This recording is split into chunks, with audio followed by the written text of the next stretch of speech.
आप देख रहे हैं टुडे खबर 24। मैं हूं आपके साथ ऋतुश्री। आज 29 अगस्त दिन भर की तमाम बड़ी खबरें लेकर आई हूं आपके लिए। आज के बुलेटिन में हम बात करेंगे। मैंने कभी नहीं कहा कि किसी को रिटायर होना ही चाहिए। 75 साल की सीमा पर मोहन भागवत।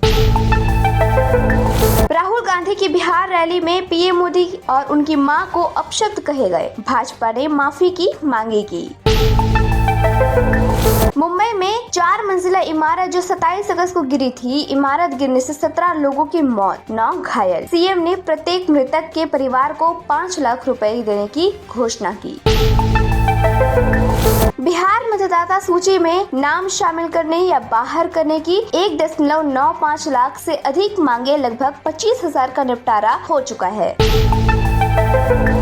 अमेरिकी टैरिफ वृद्धि से भारतीय हीरा पॉलिशरों का राजस्व इस वित्त वर्ष में 28 से 30% कम होगा। अब खबरें विस्तार से।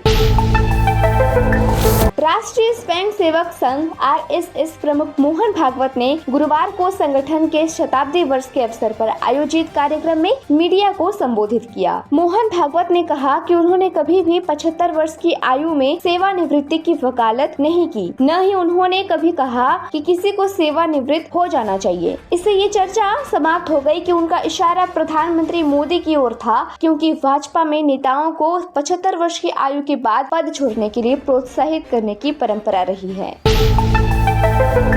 चुनावी राज्य बिहार में राहुल गांधी की मतदाता अधिकार यात्रा के दौरान प्रधानमंत्री नरेंद्र मोदी और उनकी दिवंगत मां के खिलाफ अभद्र भाषा का इस्तेमाल किए जाने के बाद विवाद खड़ा हो गया है, जिसके बाद भाजपा ने कांग्रेस सांसद से माफी मांगने की मांग की है। दरभंगा में हुई इस घटना का एक वीडियो वायरल हो गया है। वीडियो में कांग्रेस कार्यकर्ता मंच से प्रधानमंत्री मोदी के खिलाफ अपमानजनक भाषा का इस्तेमाल करते दिख रहे हैं, जिस पर राहुल गांधी, प्रियंका और तेजस्वी यादव के पोस्टर लगे हुए थे।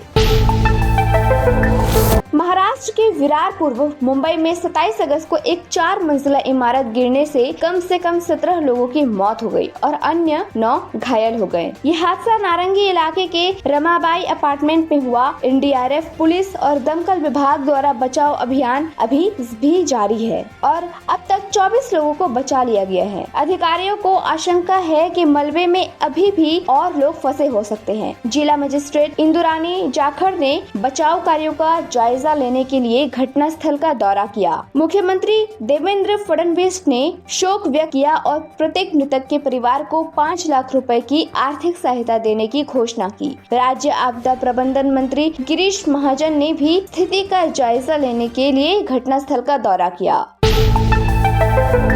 चुनाव आयोग ने गुरुवार 28 अगस्त 2025 को कहा कि बिहार के मसौदा मतदाता सूची में नाम शामिल करने और हटाने के लिए अब तक 1.95 लाख से अधिक व्यक्तियों की मांगे प्राप्त हुई है, जिनमें से लगभग 25,000 का निपटारा कर दिया गया है। CPI-ML लिबरेशन ने 79 याचिकाएं और RJD ने 3 याचिकाएं दायर की है। दोनों बिहार में मान्यता प्राप्त राज्य पार्टियां हैं। भाजपा और कांग्रेस सहित किसी भी राष्ट्रीय पार्टी ने अभी तक दावा या आपत्ति नहीं की है, जबकि प्रक्रिया में अभी भी 4 दिन और बचे हैं।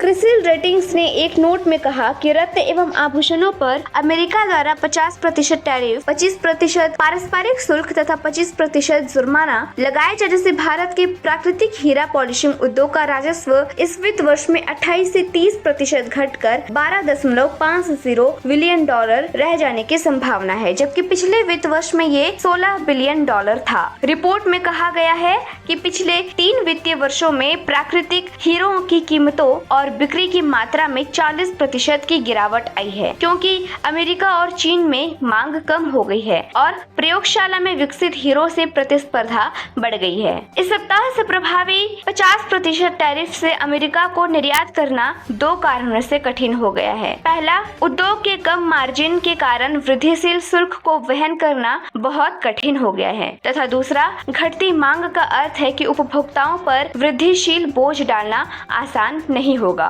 देश और दुनिया की तमाम छोटी बड़ी खबरों के लिए देखते रहिए टुडे खबर 24। Thank you.